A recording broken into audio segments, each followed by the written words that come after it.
Hai teman-teman, ketemu lagi sama aku Ayu di IDC Channel.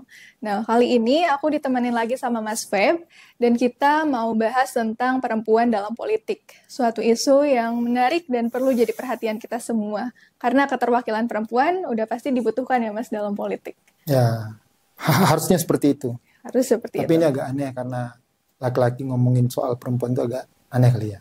Ya, nggak aneh sih sebenarnya. Justru harus sih Mas ada perspektif dari laki-laki. Oke. Oke, kalau gitu teman-teman langsung aja nanti akan ada statement seperti biasa di layar ini. Dan aku sama Mas Feb akan ngasih jawaban kita melalui mitos atau fakta. Oke, Mas Feb, untuk statement yang pertama, laki-laki dapat mewakili perempuan di parlemen atau pemerintahan. Nah, Ini kalau maksudnya urusan perempuan ya, urusannya perempuan. ya, urusan perempuan. Oke. Kalau menurut aku, statement ini masuknya mitos, Mas. Kalau menurut Mas Feb, apa? Dalam politik sebenarnya nggak ada batasan atau dikotomi yang jelas antara masalah perempuan dan masalah laki-laki. Sebab yang kita urus sebenarnya dalam politik adalah urusan manusia. Apa yang disebut sebagai politik adalah urusan kemanusiaan. Jadi batasan-batasan gender dalam politik sebenarnya tidak terlalu bisa dipakai ya. Karena hak-hak kemanusiaan, apakah itu hak seorang anak, seorang istri, seorang suami, seorang laki-laki, perempuan, dalam politik itu memiliki platform yang universal. Universalitas ini tidak bisa dipakai untuk menyebut bahwa ini hanya semata urusan perempuan. Misalnya beginilah, bahwa persoalan mengurus anak misalnya itu urusan perempuan. Kita pun nggak bisa membuat batasan seperti itu kan. Sebenarnya urusan anak kan urusan laki-laki juga. Gitu. Tapi dalam hal ini, menurut saya karena ini bicara tentang humanity, bicara tentang kemanusiaan, siapapun bisa mengurus urusan siapapun. Gitu. Kita bisa mendelegasikan permasalahan apapun kepada orang-orang yang berkompeten, yang punya kompetensi yang cukup, baik itu di parlemen, di pemerintahan, terhadap segala urusan. Apakah itu urusan laki-laki ataupun urusan perempuan. Nah, menurut Ayu gimana? Oke, kalau menurut aku masih nganggap ini mitos sih. Karena mau gimana pun ya, walaupun laki-laki itu kompeten di parlemen, tapi dia tuh nggak akan relate dengan masalah atau urusan perempuan. Menurut aku nggak akan pernah relate, karena laki-laki dengan perempuan beda. Contoh sederhananya ya, tentang undang-undang cuti haid. Kayak cuti haid itu mungkin bagi sebagian laki-laki itu bukan hal yang terlalu ini ya. Karena nggak pernah ngerasain gitu. Iya, kayak apa sih haid kok sambil cuti segala sampai ada undang-undangnya gitu. Tapi buat perempuan, bahkan ada sebagian perempuan yang kalau lagi haid itu sangat nggak hanya emosionalnya aja yang jadi berubah gitu up and down, tapi dia juga fisiknya ikutan ini down juga. Harus minum kunyit asam gitu ya. Ya kayak gitu. Nah, saya tahu itu. Ya kan, tapi Mas Feb gak ngerasain kan? Mungkin gak akan relate juga seperti apa. Bahkan ada yang kalau dia sakit tuh sampai gak bisa bangun dari tidur, harus tiduran terus, gak bisa ngapa-ngapain kayak gitu. Itu contoh sederhananya, dan menurut aku laki-laki gak akan pernah relate di parlemen dengan urusan-urusan perempuan. Tapi kan permasalahannya itu soal persoalan bagaimana pendidikan tentang, misalnya tentang anatomi tubuh manusia itu harus sampai kepada siapapun. Gitu. Nah misalnya kita belajar biologi gitu kan. Semua siswa itu dikasih pengajaran loh tentang bagaimana menstruasi, jadwal menstruasi dan segala macamnya. Tapi mungkin ya kita sebagai warga negara, mungkin sebagai laki-laki terutama itu memang nggak akan relate terlalu dalam terhadap permasalahan tersebut. Tapi tetap saja bagi seorang laki-laki yang benar-benar mempunyai concern terhadap permasalahan tertentu, dia bisa mempelajarinya begitu. Nah, mungkin sudut pandang Ayu mungkin bisa jadi adalah laki-laki ini biasanya nggak peduli dengan urusan perempuan. Tapi ya tetap saja gitu. Dalam hal ini bagi saya laki-laki bisa mengurus urusan perempuan. Nah, apapun itu bagi saya gitu. Oke. Enggak sih Mas. Aku masih anggap ini mitos, karena justru hadirnya perempuan itu ngasih perspektif lain Mas di parlemen. Kayak ya seperti aku tadi bilang, mungkin laki-laki tahu tapi dia nggak akan relate, dan ya, adanya perempuan di parlemen itu butuh karena mereka bisa ngasih perspektif yang mereka rasain gitu loh. Ya. Tapi begini juga, misalnya apakah perempuan juga bisa mengurus urusan laki-laki gitu? Ya. Ada sebagian yang pasti bisa dong, Mas. Atau apakah benar urusan perempuan dan urusan laki-laki itu benar-benar kita buat pembatasan yang sangat tegas seperti itu? Mungkin sudut pandang saya seperti itu sebenarnya. Gitu. Apakah laki-laki dan perempuan benar-benar harus dibedakan? Karena kalau dalam konsep equality sebenarnya, ya walaupun ketika kita menyebut atau berbicara tentang equality sebenarnya adalah bagaimana perempuan mengejar kesetaraan dengan laki-laki kan. Kesetaraan yang udah sekian ribu tahun tertinggal dibandingkan dengan model-model masyarakat patriarki gitu. Tapi untuk saat ini apakah benar itu perlu kita pertimbangkan kembali untuk membuat garis yang tegas seperti itu? Ya, perlu dong, Mas. Okay. Mungkin di situ perbedaannya kali ya. Ya, dan kayak laki-laki itu masih belum dapat mewakili perempuan di parlemen atau pemerintahan. Tapi sebenarnya kayak nggak senang aja gitu. Ya jelas dong, Mas, gak suka. Kayak harus ada wakil dari perempuan dong di parlemen, karena ya kalau misalnya laki-laki aja di parlemen itu ya artinya kita masih melanggengkan patriarki dong, Mas. Okay. Kayak butuh perempuan gitu. Karena ya kalau ini zaman modern loh, masa masih mau aja gitu kita menjunjung patriarki? Kayak boleh dong, bukan boleh ya, harusnya udah sadar dong gitu. Harus semuanya tuh punya kesempatan di dalam parlemen, dalam politik, termasuk juga perempuan. Nah, tapi saya nggak mengatakan bahwa saya tidak menginginkan ada perempuan di parlemen atau di pemerintahan. Tapi permasalahannya pernyataan ini. Laki-laki. Iya, apakah seorang laki-laki bisa mewakili urusan perempuan? Ya mungkin kita mempunyai perbedaan di situ, perbedaan perspektif ya. Tapi sebenarnya bagi saya sudut pandangnya selalu tentang human being. Mungkin bahasa Inggris itu agak bias gender kali ya. Ada you dan man.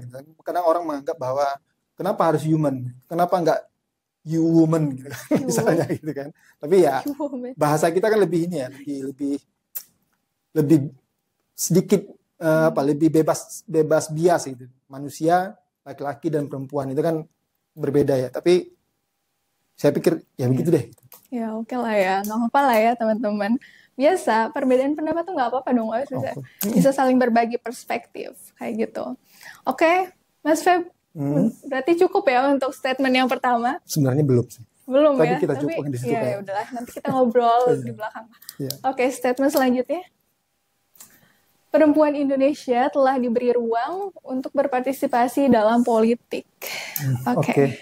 Ini agak berat nih. Ya, mau Mas Feb dulu atau aku nih? Ayo dulu deh. Ini perspektif Ayu ini gimana? Perempuan Indonesia telah diberi ruang dalam partisipasi politik. Kalau menurut aku ini gimana ya Mas jawabnya? Karena diberi ruang sih ada ya. Indonesia tuh memberi ruang gitu bagi perempuan untuk ada di politik, di parlemen. Tapi ada tapinya, mereka yang di parlemen itu angkanya itu belum memuaskan gitu. Seperti di tahun 2019 nih Mas.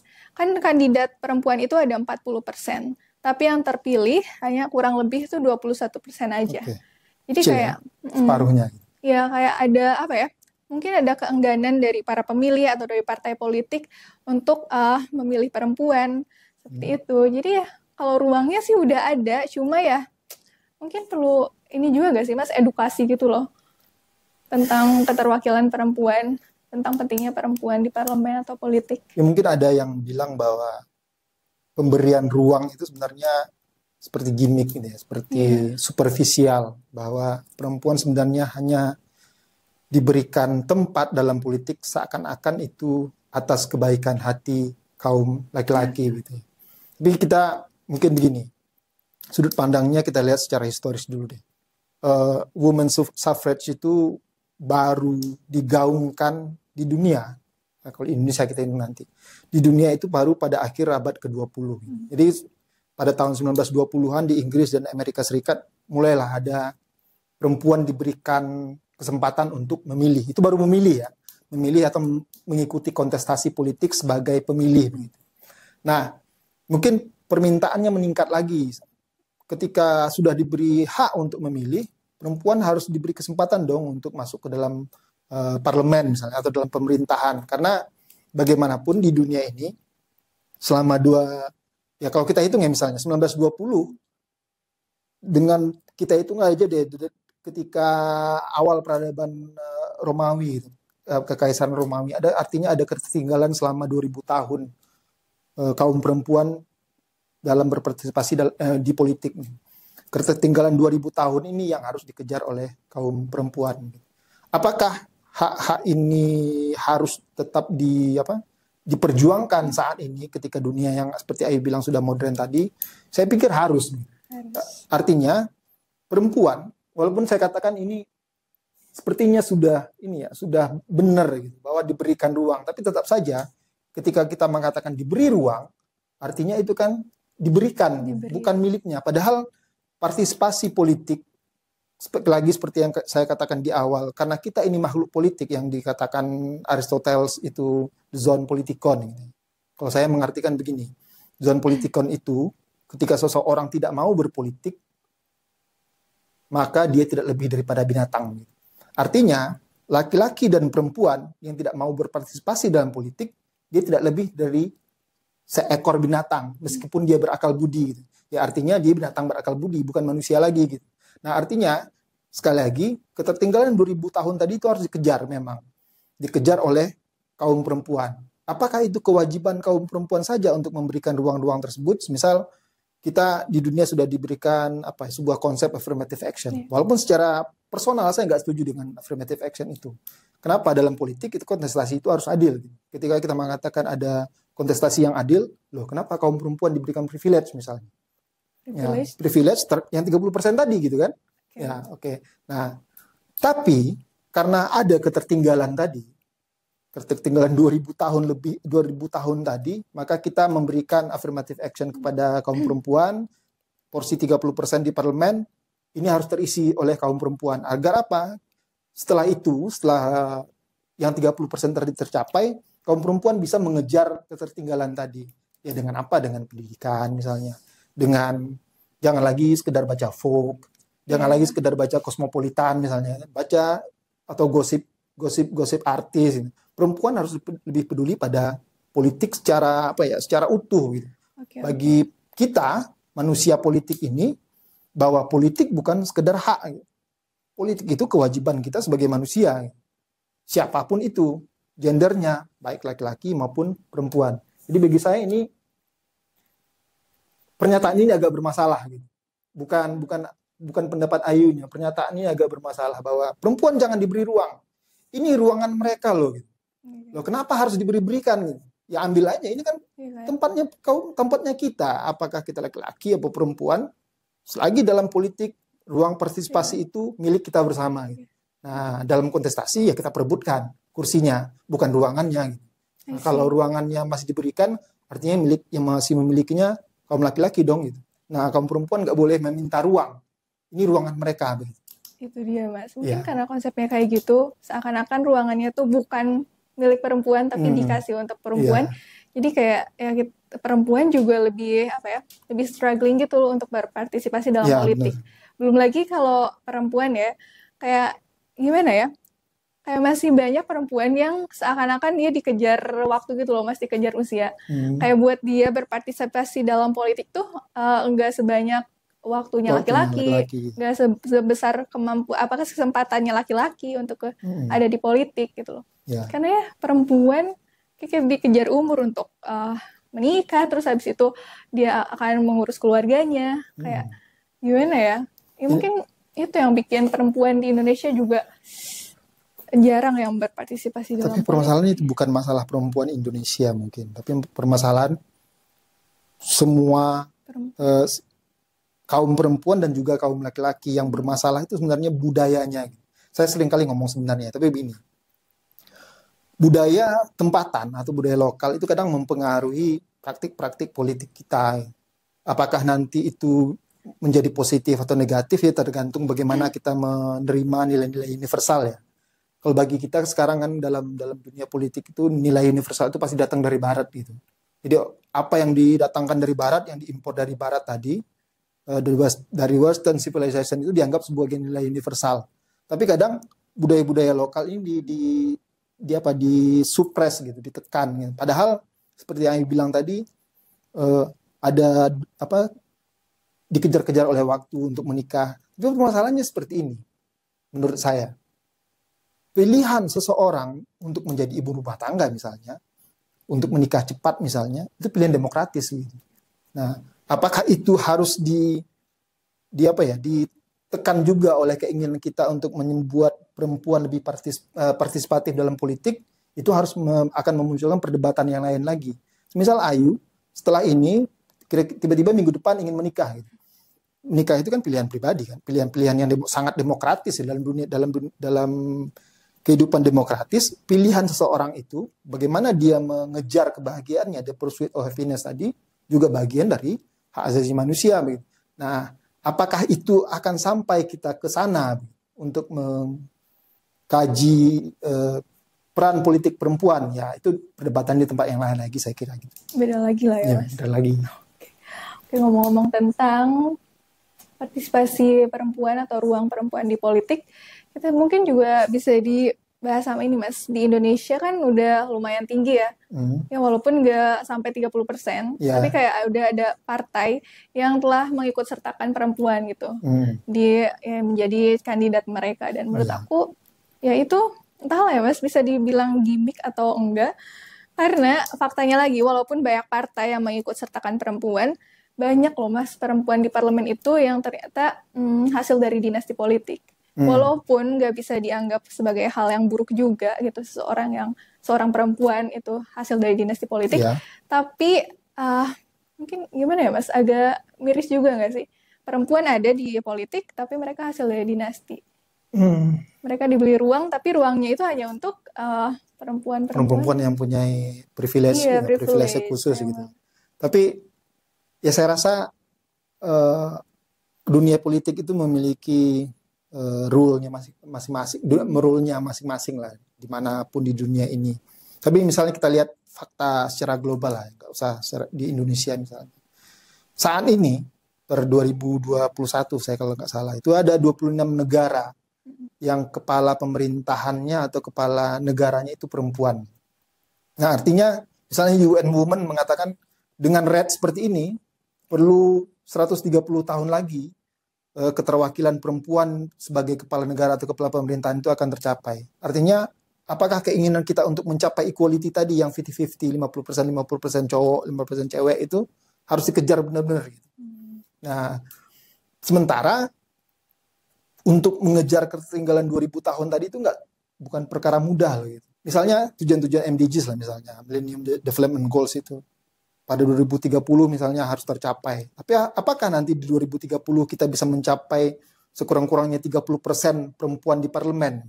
Apakah keinginan kita untuk menempatkan 30% perempuan di parlemen itu harus benar-benar kita kejar? Sementara backstory-nya, pendidikannya, kemampuan politiknya, pemahaman politiknya tidak kita berikan dulu. Nah, artinya masalahnya sangat kompleks kan sebenarnya, makanya saya katakan ini agak berat.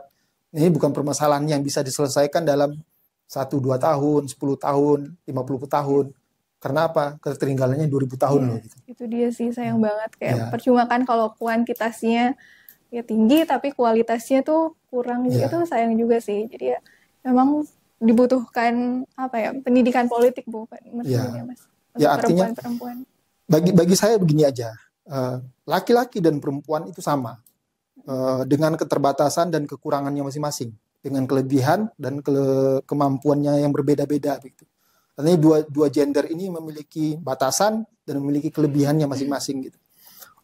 Misal saya meyakini bahwa perempuan itu memiliki mental stability yang lebih baik daripada laki-laki misalnya begitu. Nah, apakah laki-laki memiliki kekuatan fisik yang lebih baik daripada perempuan? Nggak bisa dibantahkan juga gitu kan. Artinya masing-masing gender ini memiliki kelebihannya masing-masing. Nah, politik memberikan ruang yang sama atas kekurangan dan kelebihan tersebut. Perempuan dan laki-laki sekali lagi sama dalam hal apapun.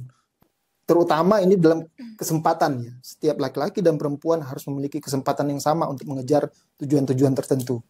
Jika seandainya kesempatan itu yang tidak sama, ini harus kita pangkas habis. Nah, selagi permasalahannya pada backstage-nya atau backstory-nya, pendidikannya yang kurang, kemampuan politiknya yang kurang, pemahamannya yang kurang, itu agak sulit untuk dikedepankan sekarang. Betul. Tapi yang paling penting adalah kesempatannya. Gitu. Kesempatan itu harus sama. Gitu. Oke, teman-teman, jadi itu pendapat kita untuk statement yang kedua yang ternyata ya memang sudah ada ruang, tapi gimana ya Mas, agak perlu ini lagi Mas, kualitasnya mungkin ya diperbaiki. Kualitas, dan seperti saya bilang tadi, kesimpulan saya begini. Perempuan jangan mau diberi ruang.